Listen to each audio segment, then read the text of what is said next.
Hello there. This is a rack video, as you can tell, and I'm going to be answering a lot of questions that I didn't really have answered when I did my research on how to do a rack. So let's get down to it. What I'm working with is a Mesa triple rectifier half stack. It's very beautiful. I play hardcore and metal and all that good stuff. So we have two SKB 4-space racks and the Furman power conditioner, 8 MLX, something like that. If anybody could offer a new power supply, that'd be nice, because the light blew out with it, and I've only used it like a couple times, which is kind of pathetic that the light blew out already. But I can fix it, but I'm not a huge fan of the Furman power conditioner. But it does the job. Next, we have the decimator, which I had for a couple days now, and I'm thoroughly impressed. I mean, it does one thing, and that's eliminate noise, and it's well worth the money spent. I did have a Rocktron Hush Ultra before this, and I do have to say it far surpasses the Rocktron anything. And I also had a Boss NS2 working with the Rocktron, and Boss pedals are absolutely terrible. They just don't work for me. They might work for somebody else, but they didn't work for me. They did rob tone, and they just did not work. Okay, next is the DBX compressor and 2-channel compressor. I use it for pretty much all channels on my rectifier.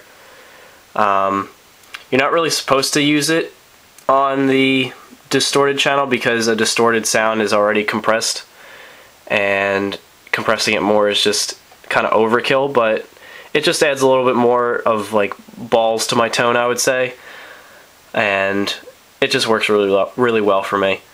Next is the Peterson Strobo rack, which I haven't seen anybody with this on YouTube anywhere. I haven't really seen a review of it. It's very rare to come by. As you can see, it's pretty cool. You can put whatever you want on the screensaver. It's like $360 retail. I got it on eBay for $300, which was pretty cool. There's a lot of different features that I don't even know how to do it.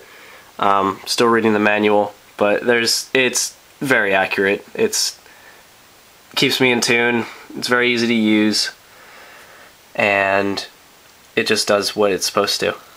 Okay, and I already told you the Mesa triple rectifier. And this is the Line 6. It's my wireless unit. It's not hooked up right now because I'm not gigging, so I don't really need to be killing AA batteries at my house. So, and here's the wireless pack. It's small, it's nice, doesn't get in your way. A lot of people have, as I've seen, is Sennheiser wireless units, but I have no complaints about this. It's huge range, more than I even need. You can have multiple people on it at one time.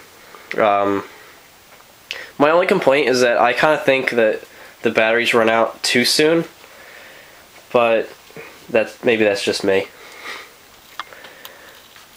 And right here is the DigiDesign 11 rack, which is, I use it for recording.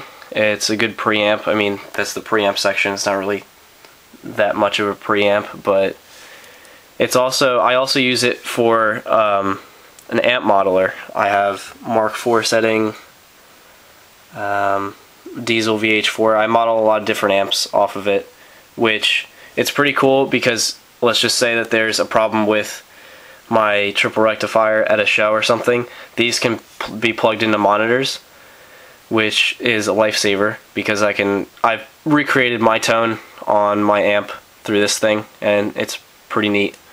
But I use it mostly for recording and for practicing with vocals. As you can tell, there's microphone cable plugged in, and then you just get an adapter for whatever speakers you want, and you can use you know, little computer speakers like those or whatever you want. And here's probably the most important thing that was never answered for me, is how to wire one of these things. Signal chain is very important. It's how you run the signal. It's how I would describe my signal chains, like ice cream. Basically, I'm starting off with my cone and my vanilla ice cream, which is my signal, and it goes into here. My signal chain goes from my guitar into the tuner, and then from the output of the tuner it goes into channel 2 of the DBX compressor, because channel 2 is closer to channel 1 of this, because I'm running such short cables, and the shorter the cable the better the sound. And the DBX adds the sprinkles to my sound, and then it goes into channel 1 of the decimator, which takes away some of the sprinkles, which adds just the right amount of sprinkles that I need to my ice cream. And then from channel 1, the output goes to this little guy, this cable, which goes to the input of my amp. And then at a channel 2, the send for my effects loop goes to the input of channel 2 for the ISP. And then out of the channel 2 output, it goes to the return of my effects loop. And let me get back there to show you. Squeeze myself back here. Ow. Okay, can't really see it.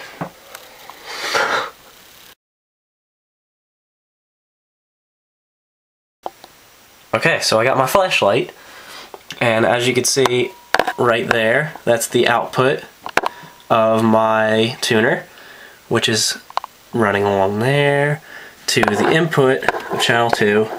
I have yet to have cable ties, all that neat stuff, but I don't really need that right now. And that's the output for channel 2 of the compressor, which goes up here to channel 1 of the decimator, and then the channel 1 output of this cable right here goes to the input of my amp, and then from the effects loop, which are those pretty cables, they go to channel 2 of the decimator, input output. And it's very important to use as short of cables as possible. That's for better sound. Been told that by multiple companies, and the company I use for my cables is Mogami. And I'm not a science major, but you don't want to be mixing different elements. So you want to be using all gold tipped or all silver, all nickel, whatever you want to use. And according to like pretty much everybody that deals with cables and wires and stuff, platinum is the best element that you can have on the tip of your cable. I use gold. It does the job. I mean, I haven't really dabbled with platinum yet, but apparently it's really good. But gold is just fine for me.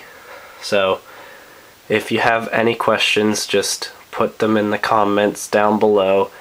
And have a great day. Bye!